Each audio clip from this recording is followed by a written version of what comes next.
레포트는 11월 15일까지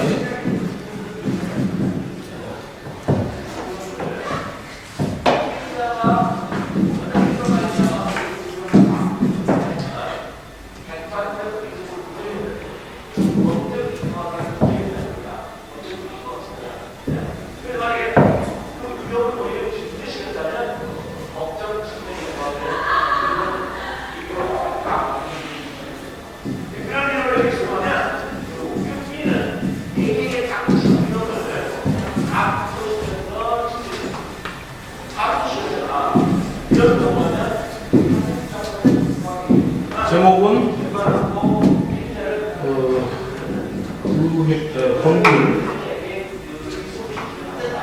법령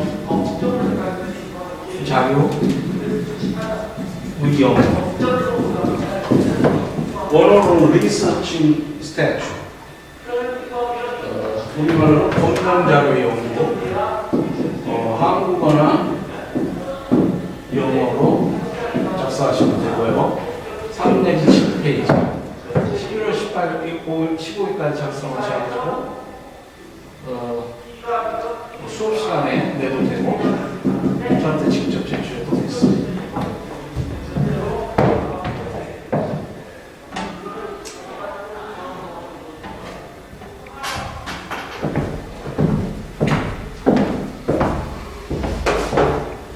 Okay. Good afternoon, ladies and gentlemen. So now we are in the middle of this term. Replace what we have alternative way to assess your class performance. I will ask you to prepare some short research method. Research paper, but it will range 3 or 8 page A4 sheet, and the title would be researching statute in Korean. 법령 자료 연구. So you will use both ways of language. So what you can write in Korean or in English. So it's entirely up to you, and your choice control. And the deadline, the due date would be November 15th. So you will turn in paper, class hours, and you may stop by my office, 6th floor this evening, and simply handle your prepared talk. So it will explain for 40% of total grade, but you don't have to be afraid of any serious consequence. I often focus generally on various points, class attendance, for example, and the final exam also be complemented. So you may relax yourself for preparation. Please make a chance to overview the discussion we are exchanging in class. That's point. And also you will be advised to audit the class regularly, and you expressed that you would be not serious about the online interaction about your class reporting. And I also discontented generally. So your faithful audit has been confirmed. I may be relieved in that aspect. Okay, in this class we'll continue to explore the statutory research. So it's primary source and often be approached in any structural way. So we now take the expression from the political branches. The legislature is actually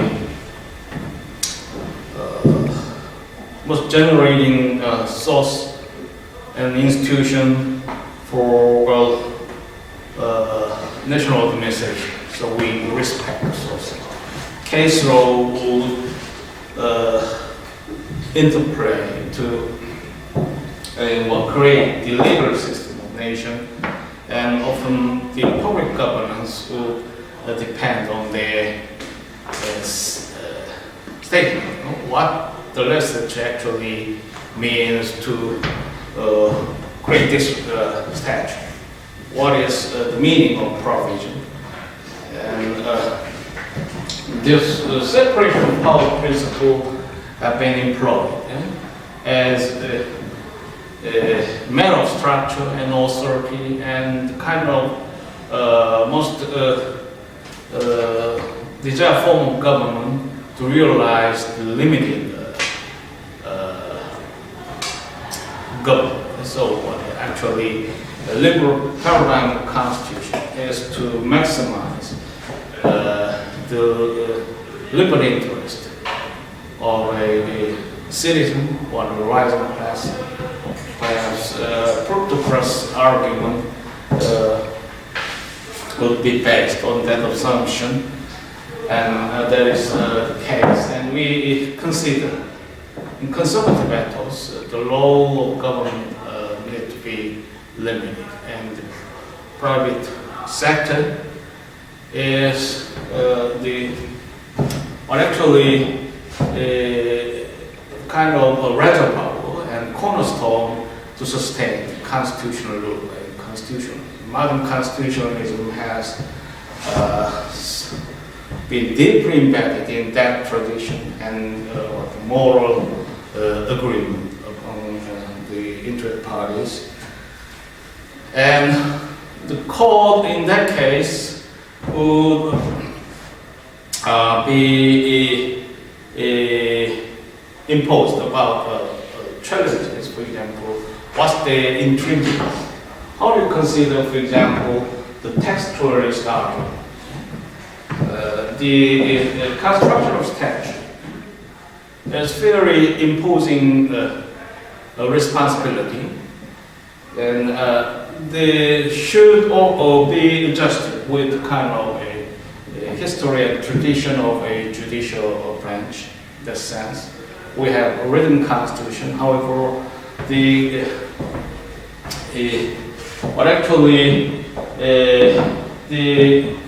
role in the government is not so sure.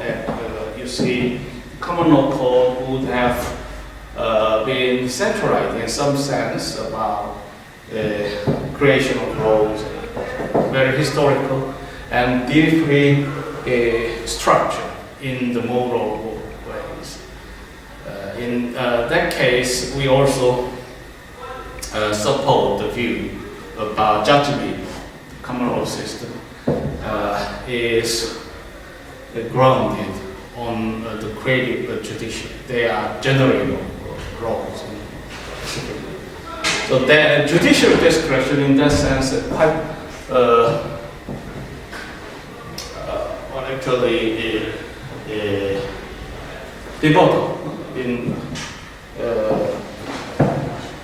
So the judge has the need of their autonomy and space of leeways about perspective and perception. The statute would be principled and being rendered kind of an effective way. So the role of judiciary is to interpret the statute. Nonetheless, the subtlety among two major traditions would be found, as you expect. It would be some structural sort often assumed in the civil law traditions. The judiciary merely takes the role to interpret statute, and they would not be original about lawmaking competence. So in extreme context, that would mean law of judiciary is mechanical and takes the statutory language almost in plain context, so ostensible understanding of statutory, typically on the linguistic basis, would prevail in that ethos. Of course, you also consider it a matter of relevance and extent. So the practical effect will not differ. However, in our conception, general comparison of structural constitutionalism and its structural authority. Our view would emphasize the judicial choice. Judicial discretion is intrinsic and are actually essential preceding the modern constitutionalism. So how do you perceive that viewpoint? Then judiciary may be original when we have discourse of structural responsibility or role of branches, what is the nature of public governance, and what is intrinsic of government. How do you recourse to that? So we generally condition on modern period of revolution, civilian restructuring of public lives, and actually we need to take a little more seriously about the present ways of interaction. So I may introduce one recent case and some very instructive article which could orient our views about judicial law and statutory interpretation.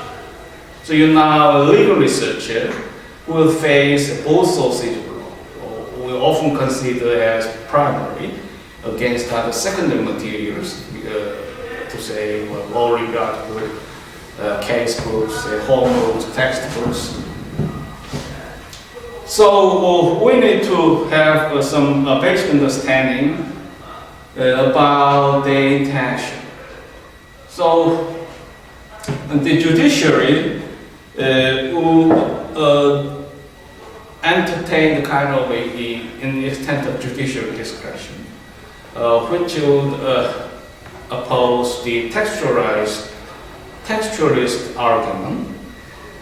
Of course, we may hypothesize and actually present in tones of law professors and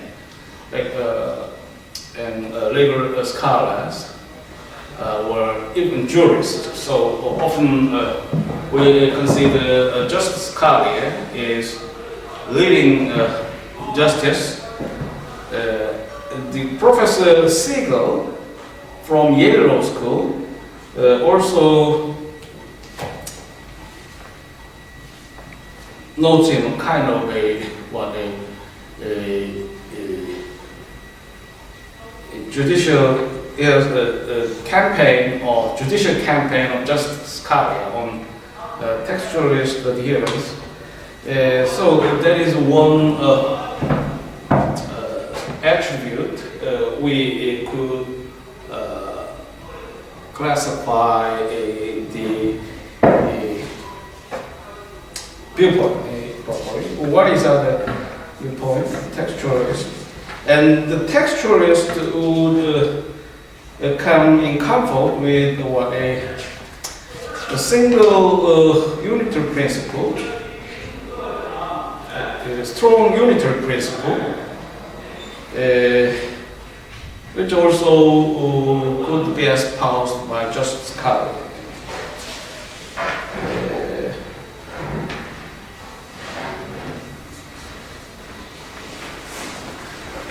We consider the opposing camp or a polymorphic principle is termed by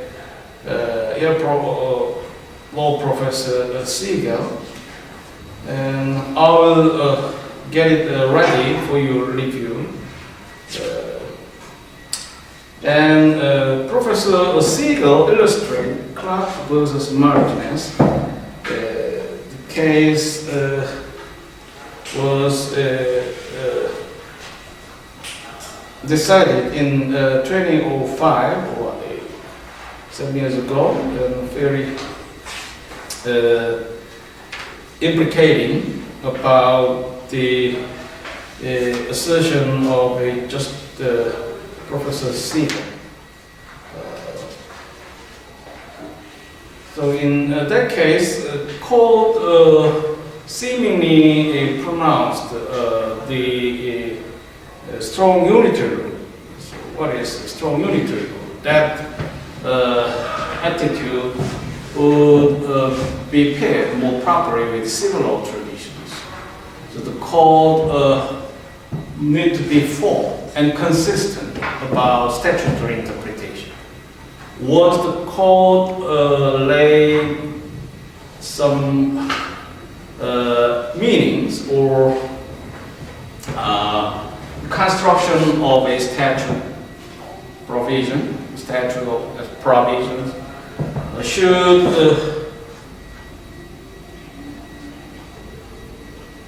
be consistent through other circumstances or situations. Different cases will not obscure the meaning conform the previous article.